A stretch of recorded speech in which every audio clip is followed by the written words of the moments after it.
Hello everyone, welcome back to another session of your 1000 MCQ series for reasoning and यहाँ पे again हम mixed questions आज की इस वीडियो के अंदर करने वाले हैं जो आपको काफी हेल्प करेंगे आपकी एग्जाम की प्रिपरेशन के अंदर। सीसेट में हमें 10 से 15 क्वेश्चंस एटलीस्ट रीजनिंग से जरूर देखने को मिलेंगे और यहाँ से एक आपको कॉन्फिडेंस मिलेगा कि एटलीस्ट कितने क्वेश्चंस तो आप सॉल्व कर सकते हो एग्जाम में, सो दैट जो एग्जाम प्रेशर होता है वो थोड़ा हमारे जब हम एग्जाम दे रहे होंगे थोड़ा हमारे ऊपर क्या हो जाएगा, कम हो जाएगा और हम इजीली अपना जो कट ऑफ है उसे भी क्लियर कर पाएंगे एग्जाम के अंदर। ओके, तो चलिए यहाँ से आज हम different type of questions again solve करने वाले हैं और याद रखिएगा ये छोटे छोटे वीडियोस के थ्रू आप यहाँ पे काफी इंप्रूवमेंट लेके आ सकते हो। या तो आप इन वीडियोस को एक साथ देख लीजिए या फिर आप एक एक करके भी देख रहे हो तो थोड़ा सा ही टाइम आपका ये लेंगी, बट स्टिल आपको यहाँ पे क्या करना पड़ेगा, खुद से क्वेश्चंस को सॉल्व करना है।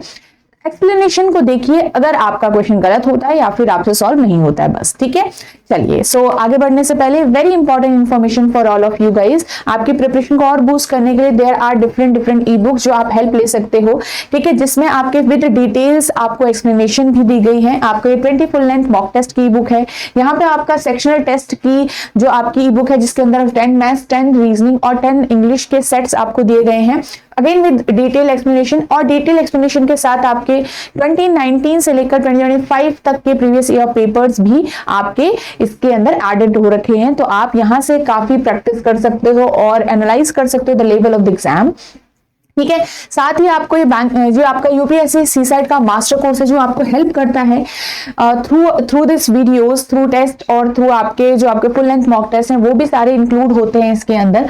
और एग्जाम से पहले आपकी लाइव क्लासेस भी होती है, ठीक है, जो अभी यहाँ पे इस टाइम की हो रही थी, ठीक है। और आपका यहाँ पे maths reasoning and English comprehension के आपको रिकॉर्डेड वीडियोज अवेलेबल होंगी जो आपको काफी हेल्प करेगी बिल्कुल बेसिक्स से आपको हर एक चैप्टर को कवर करने के लिए जो इंपॉर्टेंट है आपके एग्जाम के लिए, ठीक है। तो आप इसको कंसिडर कर सकते हो और इन सभी के लिए आपका लिंक गिवन हो रखा है इस वीडियो के डिस्क्रिप्शन में, तो वहां पे आप जाके इनमें एनरोल कर सकते हो गाइस। या फिर आप edutap.in पे जाओगे तो आपको ये कोर्स विजिबल हो जाएगा, आप सीसेट कोर्सेज चूज करिएगा वहां पे और आपको ये कोर्स विजिबल हो जाएगा। साथ ही आप यहाँ पे edutap स्टोर पे जा सकते हो, तो वहां पे जाके आपको ये बुक्स वहां भी अवेलेबल हो जाएगी, तो store.edutap.in पे आप विजिट कर सकते हो इन ई बुक्स के लिए। और इनका एक कंबाइंड भी आपके पास पूरा पैक रहता है कि जिसमें आपको तीनों बुक्स एक साथ अवेलेबल होती हैं, या फिर आप सिंगल भी इन ई बुक्स को कंसीडर कर सकते हो। तो यहाँ पे हमारे आज का होमवर्क क्वेश्चन गाइस जो मैंने आपको पिछली क्लास में दिया था, a clock shows 3:12 PM on Monday but it gains 5 minutes every day. मतलब वो हर दिन, मतलब वन डे पे वो कितना गेन कर रही है, 5 मिनट्स वो आगे एरर दिखा दे रही है, ठीक है।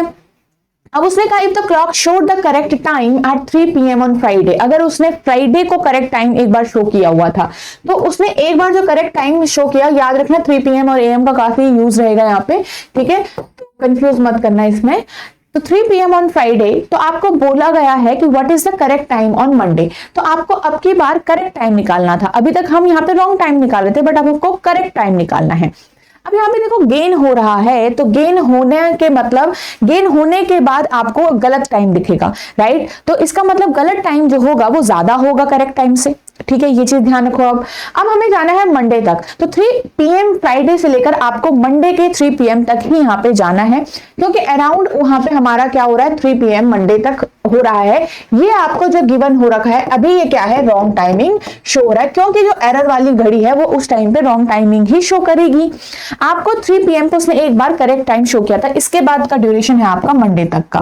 तो मंडे फ्राइडे से लेकर सैटरडे और सैटरडे से लेकर संडे तक आपको यहाँ पे फाइंड आउट करना है। तो एक दिन आपका पूरा यहाँ पे हो गया, फिर एक दिन आपका यहाँ हो गया, एक दिन आपका पूरा यहाँ हो गया, अब हो गए पूरे 3 डेज, ठीक है। तो अगर वन डे में उसने 5 मिनट निकाला है, मतलब गेन किया है, तो आपका यहाँ पे 15 मिनट्स टोटल गेन होगा गाइस, राइट। अब ये 15 मिनट जो गेन है वो रॉन्ग टाइमिंग में हुआ है, मतलब करेक्ट टाइमिंग मंडे का जो है, करेक्ट टाइमिंग मंडे का जो है वहां से आपका रॉन्ग टाइमिंग ज्यादा है, रॉन्ग टाइमिंग मंडे का आपका शो हुआ होगा ये 15 मिनट के गेन के बाद। इसका मतलब आपको 15 मिनट पीछे आना है, क्या आना है, 15 मिनट पीछे। रॉन्ग टाइमिंग आपकी कितनी है, 3:12 PM आपका हो रहा है, तो इससे 15 मिनट पीछे आओगे, 12 मिनट पीछे आके आपका करेक्ट 3 हो गया।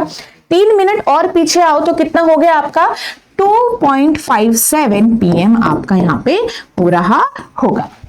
क्लियर है, सिंपल। तो यहां से आपका 15 मिनट आगे दिखा रहा है तो आपको 15 मिनट पीछे आना पड़ेगा। यहाँ पे रॉन्ग टाइम में अगर गेन होता था हम डायरेक्टली ऐड कर देते, तो क्योंकि वहां पे गेन का मतलब है रॉन्ग टाइमिंग आगे जाएगा।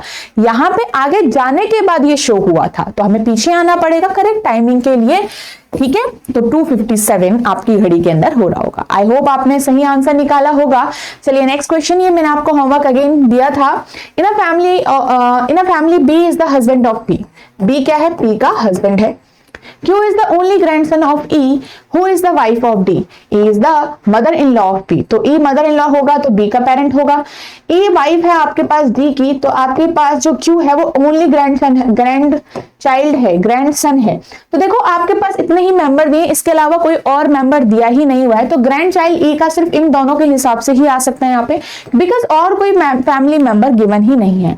ठीक है, तो यहाँ पे आपके पास ये पूरा फैमिली ट्री बनेगा। इसमें पूछा गया है कि how b related to d, तो बी कैसे रिलेट करता है? आपका सन की तरह बी रिलेट करता है। अगर क्यू का पूछा जाता बी से तो अगेन क्यू भी आपका बी का सन होता। ओके, तो सन यहाँ पे आंसर आएगा। चलो आज के वीडियो का हमारे पास फर्स्ट क्वेश्चन है, इसको ट्राई करेंगे गाइस।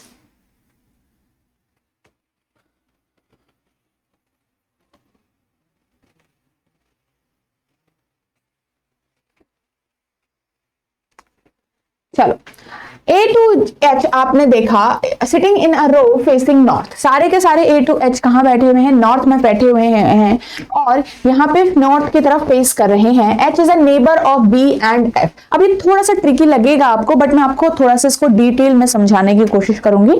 और ऐसा नहीं कि यही क्वेश्चन आपको हेल्प करेगा, इससे मिलते जुलते अगर एग्जाम में क्वेश्चन आए तो आप उनको सॉल्व कर पाओगे फिर। ठीक है, तो अरेंजमेंट सीखो यहाँ पे कैसे हम बनाते हैं। आपके पास कह रहा है H जो है वो नेबर है B और F दोनों का। अगर H दोनों का नेबर है तो H करेक्टली उन दोनों के बीच में बैठा होगा। अब B और F में से हमें नहीं पता कि कौन किस साइड को है, कि B लेफ्ट में है या F लेफ्ट में है, ये नहीं पता, बट H उनके बीच में है एग्जैक्ट। नेबर है तो बिल्कुल सारे के सारे जो है वो एक साथ ही होंगे। B H F जो है वो एक साथ आपके होंगे कहीं ना कहीं पे। C is the neighbor of E and G। अब दोनों का ही नेबर है, अगेन C के लिए भी सेम सिचुएशन बनेगी कि E और G का नेबर यहाँ पे C बनेगा और तीनों फिर से आपने एक साथ रखने हैं। तो ये एक आपको क्लैरिटी मिल गई। हम यहाँ से स्टार्ट नहीं कर सकते अरेंजमेंट, क्योंकि यहाँ पे हमारे पास सिर्फ तीन पोजीशन अलग अलग गिवन हो रखी हैं। यहाँ पे देखो there are 4 people between A and G। अब यहाँ से हम अरेंजमेंट थोड़ा बनाना स्टार्ट कर सकते हैं कि हमारे पास A और G के बीच में आपके कितने पर्सन हैं? 4 पर्सन है। तो आपके पास दो केस यहाँ पे हम बना के चल सकते हैं कि हो सकता है कि A लेफ्ट के साइड हो और G राइट के साइड हो, क्योंकि सारे नॉर्थ देख रहे हैं यहाँ पे, इसलिए मैं एरो नहीं बना रही हूँ। ठीक है, इसमें इस साइड लेफ्ट होगा, इस साइड राइट होगा किसी पर्सन का, तो A आपका G आपका एक बार इधर की साइड आ सकता है, एक इधर इस साइड। तो हम क्या करेंगे, हम दोनों ही पॉसिबिलिटीज को साथ में लेके यहाँ पे चलेंगे। ओके, अब आपके पास देखो 6 अरेंजमेंट बन चुकी है। हमारे पास टोटल पर्सन कितने? 8। तो 8 अरेंजमेंट टोटल होनी चाहिए। आप डायरेक्टली ड्रॉ मत कर दो, अभी आप पहले चीजों को देखो कहाँ पे क्या फिक्स हो सकता है। उसने कहा there are 3 people between G and D। अगर G और D के बीच में 3 लोग हैं तो 3 इधर की साइड भी बन सकते हैं, 3 इधर की साइड भी बन सकते हैं। पर अगर मैं इधर की साइड 3 पर्सन बिठा के D बनाऊं तो ये मोर देन 8 अरेंजमेंट बन जाएगी, जो कि गलत है। मोर देन 8 अरेंजमेंट हमारी नहीं हो सकती यहाँ पे। तो अगेन G इधर के साइड नहीं आएगा, सिमिलरली D इधर की साइड भी नहीं आएगा। तो 3 काउंट करने पर 1 2 3 D आपका इधर आ जाएगा, 1 2 3 D आपका इधर आ जाएगा। This is fixed. ओके, अब यहां से हम आगे चलते हैं। हमारे पास ये इंफॉर्मेशन जो है, देखो अब उसने कहा B H और F। अब आपके पास 6 अरेंजमेंट ऑलरेडी है, ज्यादा से ज्यादा मैं 2 ही अरेंजमेंट एक्स्ट्रा यहाँ पे बना सकती हूँ। या तो इधर के साइड दोनों बना दूं, या फिर इधर के साइड दोनों बना दूं, या फिर एक इधर और एक इधर बना दूं। अलग अलग पॉसिबिलिटीज तो है, बट मैक्सिमम मैं यहाँ पे सिर्फ 2 ही रख सकती हूँ। और मैंने आपको बताया था कि B H और F जहां भी आएगा साथ में आएगा। तो B H F जब साथ में आएगा तो यही 3 पोजीशन उसके लिए साथ में खाली बचेगी, और कोई बचेगी ही नहीं, क्योंकि मैक्सिमम में जब दोनों साइड भरूंगी तो वो 2 ही एक्स्ट्रा पर्सन भर सकते हैं, उससे ज्यादा नहीं। Similarly for this case also, क्योंकि 6 ऑलरेडी यहाँ पे बने हुए हैं और 2 आपके एक्स्ट्रा में रखूंगी। तो B H F इन्हीं पोजीशन पे आ सकता है, जिसमें से H की पोजीशन ये है। B और F पे हमें नहीं पता कौन कहाँ आएगा, तो हम स्लैश डाल रहे हैं कि पोजीशन का फिक्स नहीं है। सिमिलरली एच आपका यहाँ आ गया, बी और एफ का हमें यहाँ पे अगेन नहीं पता, तो आपने स्लैश डाल दिया यहाँ पे। ओके, अब यहाँ पे आगे चलते हैं। एक इंफॉर्मेशन हमारी रह गई है सी और ई वाली। सी कह रहा है जी और ई के नेबर में है, तो जी का नेबर इधर के साइड तो सी बन नहीं सकता, तो किधर की साइड बनेगा फिर आपका, इस साइड को आपके पास सी आ जाएगा, फिर ई आ जाएगा। सिमिलरली इस केस के अंदर भी आपके पास यहाँ सी आ जाएगा और यहाँ ई आ जाएगा। इस तरह से सी जो है वो एग्जैक्ट ई और जी का नेबर है, सी जो है वो ई और जी का नेबर है।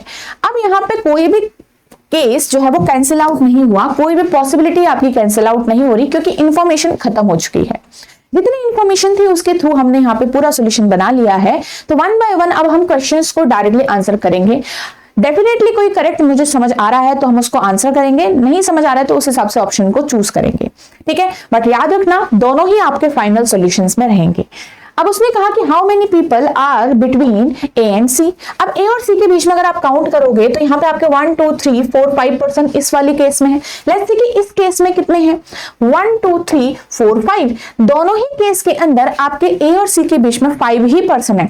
तो चाहे मैं ये वाला केस मान के चलूं चाहे ये केस मान के चलूं, आंसर तो हमारा सेम ही रहेगा for A and C, right, between person A and C के बीच में। अब यहाँ पे आपका क्या है कि इसका भले ही मुझे अरेंजमेंट नहीं पता, उससे मुझे कोई लेना देना था।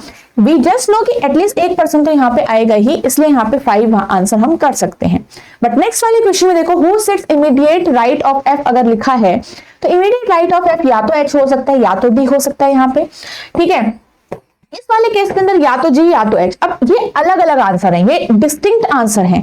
सेम आंसर होते तो भी आपका आंसर सही आता, यहां से हम कर पाते, बट यहाँ पे ये अलग अलग आंसर है। मतलब यहाँ पे से 2 आंसर आपके आ रहे हैं, यहाँ पे से 2, तो 4 अलग अलग आंसर हैं, पॉसिबिलिटीज बन रही है। इसका मतलब हम यहाँ पे से एक स्पेसिफिक आंसर नहीं निकाल पाए, स्पेसिफिक नेम नहीं निकाल पाए, तो इसका क्या मीनिंग होगा आप चूज करोगे, डेटा इनएडिक्वेट, ठीक है।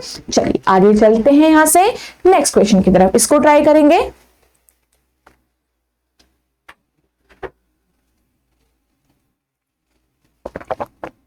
ठीक है गाइस, तो मैंने इतना टाइम लेके ये क्वेश्चन इसलिए सॉल्व किया ताकि आपको अरेंजमेंट्स का थोड़ा पता चले। ऐसा नहीं कि इसमें इतना ही टाइम लगेगा, ठीक है, आप इजीली सॉल्व कर सकते हो थोड़ा थोड़ा चीजें, बट आपको बेसिक्स पता होनी चाहिए, अरेंजमेंट कैसे बनाते हैं, पजल्स कैसे सॉल्व करते हैं, शॉर्ट पजल्स भी अगर होगी। तो अभी हमारे पास एक लास्ट क्वेश्चन में आ रहा है, वो मैं आपके सामने सॉल्व करूंगी, ठीक है, तो उसको देखेंगे। इसको ट्राई करो एक बार पहले।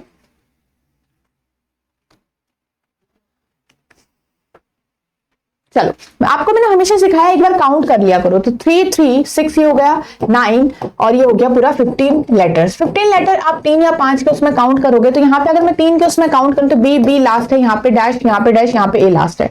तो अभी हमारे पास कुछ क्लैरिटी यहाँ पे मिल नहीं रही, क्योंकि फर्स्ट और लास्ट एलिमेंट का मुझे अगर यहाँ पे जो है सेम नहीं दिख रहा है, ऐसा ट्राई किया करो कि हर एक ग्रुप में फर्स्ट लेटर सेम हो या फिर लास्ट लेटर या फिर सेकेंड लेटर सेम हो, या ऐसे करके आपका सेम हो, या फिर कुछ आपको चीजें विजिबल हो रही हो। अगर मैं यहाँ पे 5 का गैप बनाऊं तो एक चीज आप नोटिस करोगे कि ए जो है इन तीनों ही ग्रुप्स के अंदर लास्ट लेटर है। यहाँ पे 2 ग्रुप्स में पहला लेटर बी ही है। अगर मैं यहाँ पे इसमें देखूं तो मेरे पास ए और ए 3 ऑप्शंस में गिवन हो रखा है। तो अगर मैं इसको बनाऊं बी ए, क्या ये हमारा बी ए दिख रहा है? यस, तो ये दोनों तो सेम दिख गए, ये दोनों सेम दिख गए, ठीक है। तो हो सकता है ये वाला भी आपका इस तरीके से ही हो, बी ए। अब यहाँ पे देखो ये दोनों ही जो ग्रुप्स हैं वो सेम दिख रहे हैं, तो हो सकता है कि ये वाला ग्रुप भी उसके जैसा ही हो। और लेट्स सी कि हमारे पास क्या ए बी ए ऑप्शन में है। यस, ऑप्शन में हमारे पास ए बी ए है, तो लेट्स सी इस ऑप्शन को फिल करके हम देख लेते हैं, ठीक है। तो आपके पास यहाँ पे आ गया बी ए। तो अब आपका जो रिपीट हो रहा है, जो आपका सीक्वेंस रिपीट हो रहा है, बार बार बी ए रिपीट हो रहा है। और हमने फिल क्या किया है गाइस, हमने फिल किया है ए बी ए आपने फिल किया है। तो इस तरीके से आप इस क्वेश्चन को थोड़ा आसानी से सॉल्व कर पाओगे। इसको ट्राई करिए, ये काफी अच्छा क्वेश्चन है गाइस, इसमें थोड़ा सा आप चीजें नोटिस करिएगा।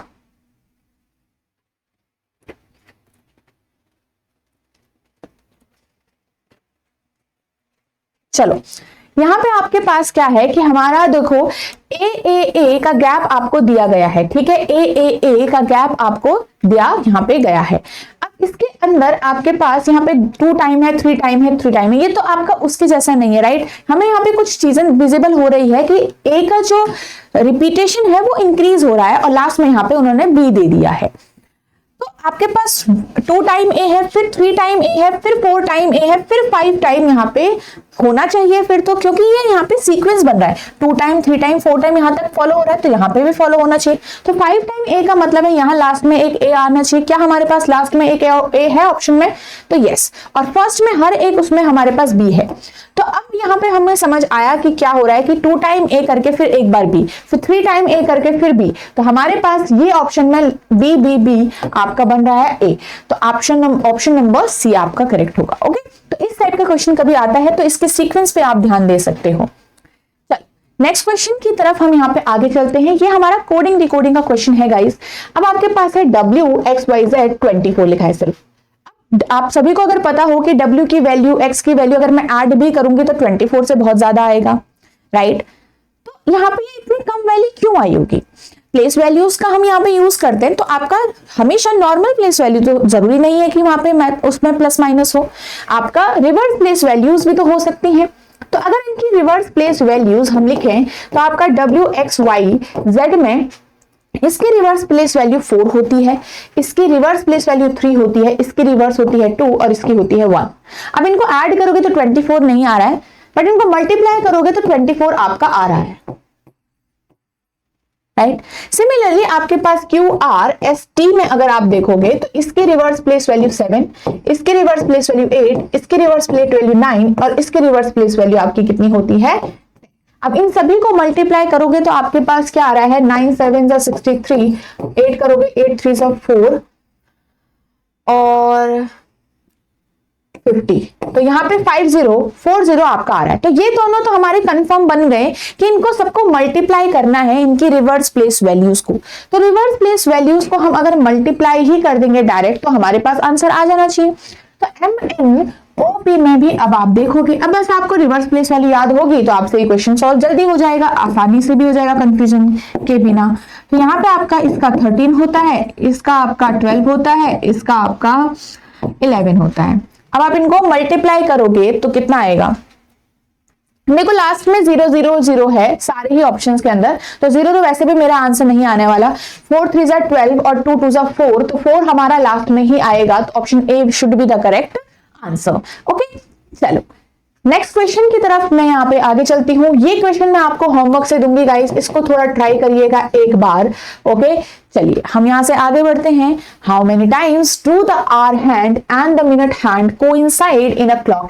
ये क्वेश्चन आपका प्रीवियस ईयर में भी आया हुआ है गाइस, ठीक है। तो ये प्रीवियस ईयर क्वेश्चन है। इसमें कहा गया है 10 बजे से लेकर 2 बजे के बीच में सेम दिन में आपका जो आर और मिनट हैंड है वो कोइंसाइड मतलब एक दूसरे के ओवरलैप कब होती है, कितनी बार होती है।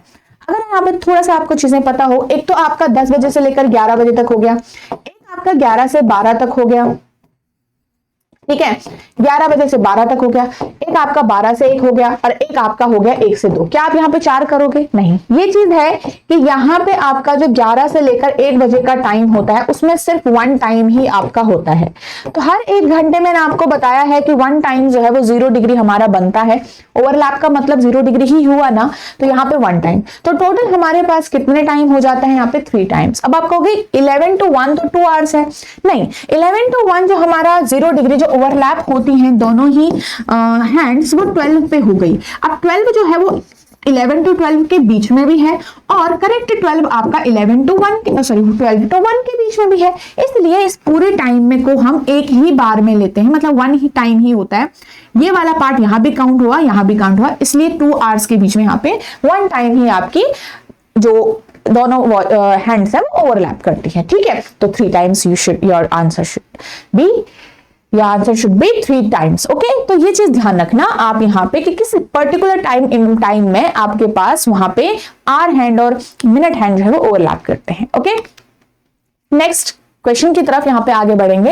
अब यहाँ पे थोड़ा सा ये हमारा कैलकुलेटिव पजल है, बट इसमें हमारे पास देखो नंबर दिए गए हैं, कोड लिखा हुआ है, बट एक तरीके से आप समझो कि हर एक लेटर के सामने एक नंबर है। अब वो नंबर कौन सा है जो हमें नहीं पता है, पहली बात तो यहाँ पे कौन किसके पास कौन सा नंबर है या किसके लिए कौन सा नंबर है वो हमें नहीं आइडिया है, वही हमें फाइंड आउट करना पड़ेगा। बट हमें कुछ इक्वेशंस दे रखी हैं, उन इक्वेशंस को हम यहाँ पे सॉल्व करेंगे। कह रहा है कि if q minus s is equal to 2s, और अगर वो वाली इक्वेशन हमें दी है तो इन दोनों का आंसर क्या होगा। आपके पास है q माइनस एस, देखो q minus s is equal to 2s का सिंपल मीनिंग आपके पास आ जाएगा q is equal to 3s।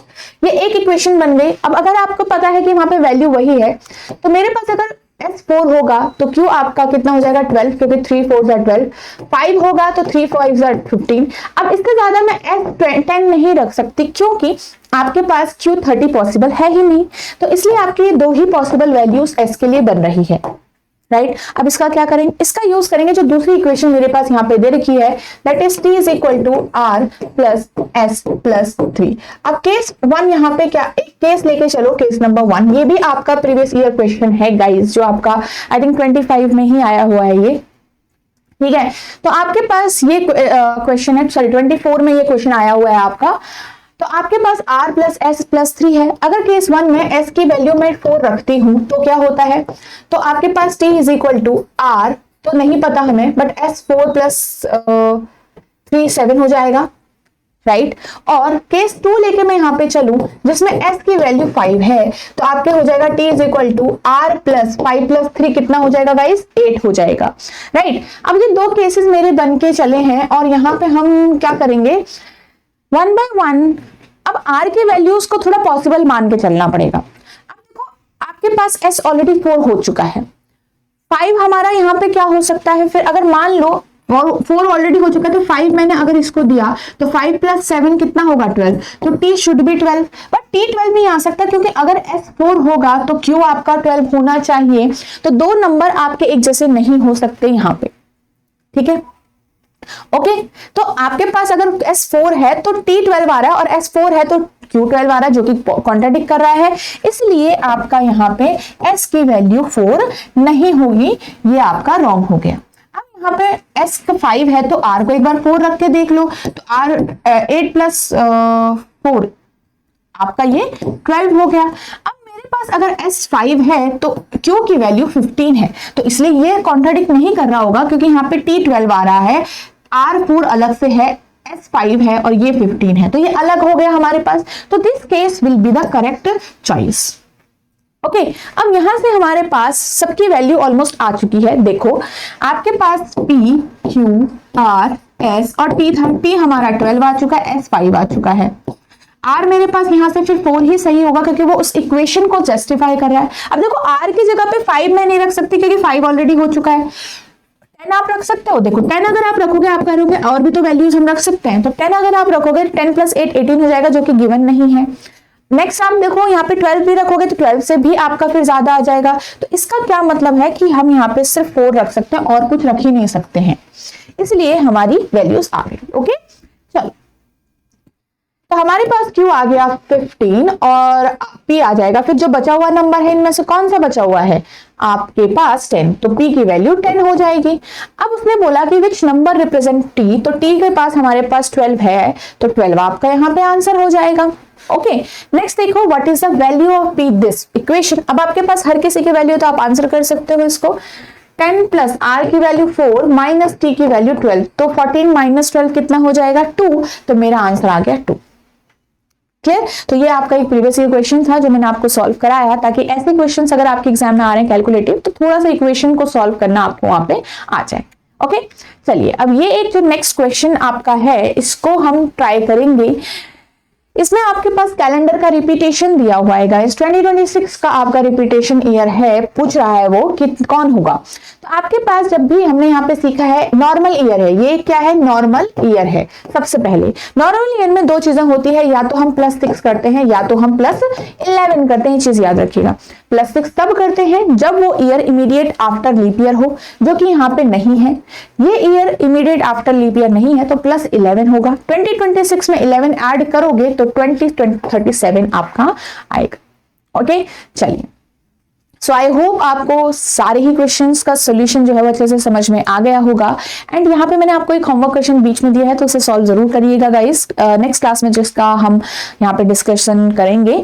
और आई होप ये सीरीज आपको काफी अच्छी लग रही होगी और काफी आपका इंप्रूवमेंट आ रहा होगा। तो do like this video and comment जरूर करिएगा अपना फीडबैक। और यहाँ पे नेक्स्ट आने वाले कुछ सेशंस में हो सकता है आपके लिए डिफरेंट यहाँ पे आपके प्रैक्टिस सेशंस आए, ठीक है, जो आपके डिफरेंट सब्जेक्ट्स में आपको हेल्प करेंगे। ओके, तो thank you so much guys, we will meet in the next video.